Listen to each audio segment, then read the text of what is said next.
Hello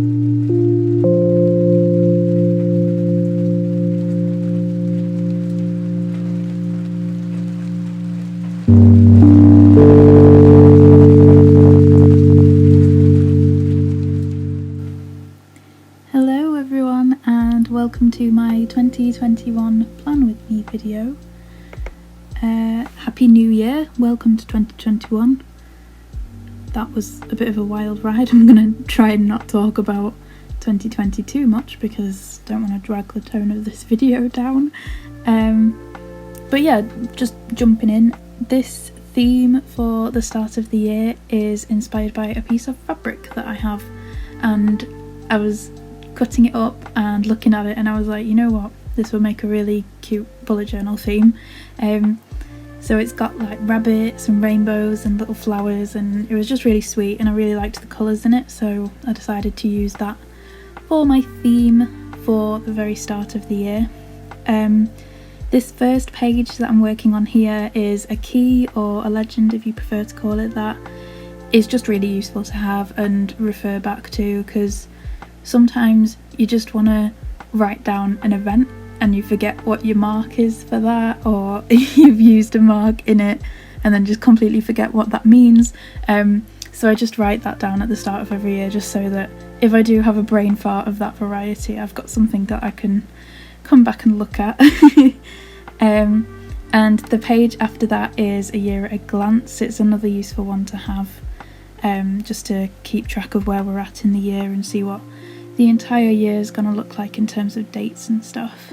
I've been using watercolour in this journal. I've never done that before. I usually, it like bends the page and it makes it buckle, but this journal has got extra thick pages, so I was like, go on, we'll put that to the test. They're, I think, 160 GSM, and yeah, it should be suitable for using watercolours in, so I gave that a go. I think it looks really cute actually. I think it's a different way of colouring for me, because I'd normally use like pens and markers and fine liners and stuff for colour, but I do love doing watercolour painting, so I love bringing that into the journal. I think it's a nice little detail. So off camera I added white accents with a Posca paint pen, and I added some rose gold details with a Colourful rose gold paint as well, just because I was gonna do it on camera, but the way that I was moving around my tripod and everything, it would have been an absolute disaster and it wouldn't have been nearly as precise as I wanted it to be.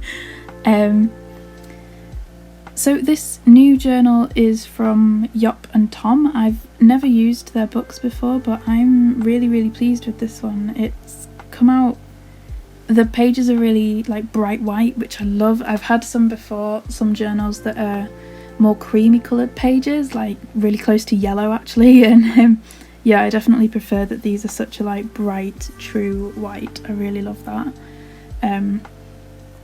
And the pages are really thick, so they can cope with paint and watercolour and everything.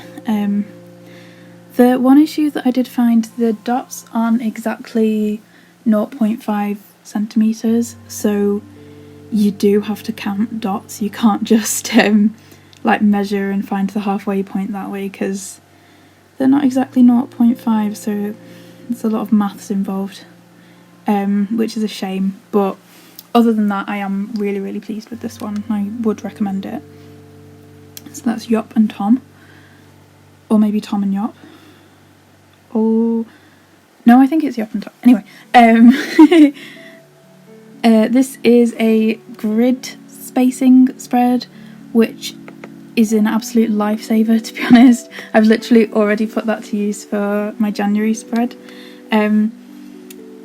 It's really useful if you do sort of creative bullet journaling with lots of doodles and lots of painting, and you want all the pages to be neat and decorated and beautiful. But if you're just doing like functional bullet journaling for productivity, then you maybe don't need to do a grid spacer, it's a bit extra.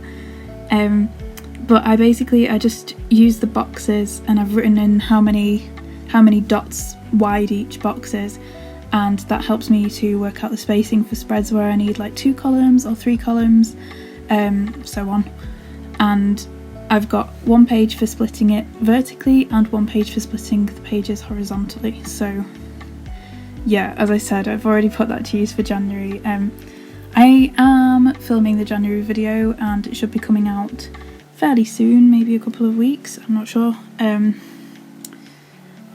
Yeah, January, I've not been bullet journaling for a few months actually. I've took a really big longer break from it, but I've missed it and I'm really glad to be back. And my January spread I'm really happy with. This whole 2021 setup I'm really happy with. I think it's going to be a good year for me in bullet journaling. I'm looking forward to it. Yeah, off camera I was adding like gold details and stuff, and I really like the way that the gold watercolours look in bullet journals. I use the Colourful colours, the fine tech ones, and they are so gorgeous.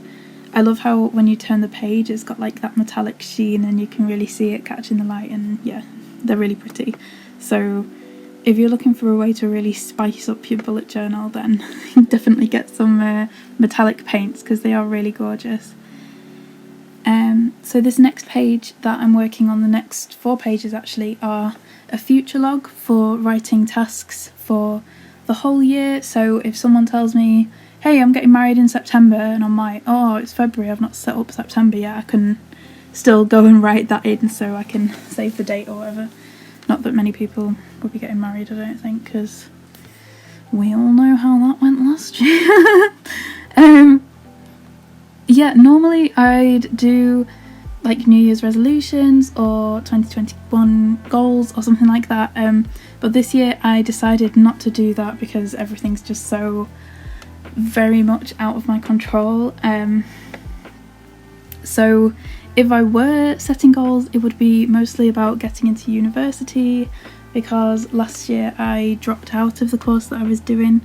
I was studying performing arts, but I saw the state, the absolute state that the pandemic left that industry in, and I just realised I couldn't handle the unpredictability of it. I think if I'd stayed in that world, I would have just felt so stressed and overwhelmed all the time. I'd be like, oh, I don't know what I'm doing. And also around the same time I was seeing the benefit that essential workers had on communities all around the world, and I realised that I wanted a role that had me actually being useful for people, because I enjoy performing, I love it, but no one benefited from me specifically being there. So I realised that I want to be in a position where I can actually be of use to someone and make a difference by being alive that day. So I am now restudying to get into university to study midwifery, which is obviously a massive change from performing, but I'm feeling really positive about it. I'm passionate about supporting other women in particular, and I really do feel like I'm on the right path for myself now. So 2021 will hopefully, fingers crossed, bring some really big changes, but because it is so unpredictable and I can't control what goes on this year at all, so I'm not putting pressure on myself to set specific goals and be like, you will get into university, because, you know, I don't know that, and I don't think it would be fair to put myself under that kind of pressure. So I was wondering, did anyone have the same kind of logic of, okay, I'm going to skip New Year's resolutions and goals, or have you set goals for this year, and if so, what kind of things are you hoping to achieve in 2021? But the final step for setting up my bullet journal for the very start of a brand new year was to stick in this cover page that I painted off camera. That's a lie, I did paint it on camera, but I didn't focus the camera, so that footage is a fuzzy mess. But you can see what it looks like here. It's that rabbit and the rainbow that I was talking about from the fabric, so it's really cute. Thank you so much for watching this, especially if you stayed all the way to the end. Woo, thank you. Have a happy, safe and healthy new year. I really appreciate you being here, and yeah, hope you have a good 2021. Goodbye.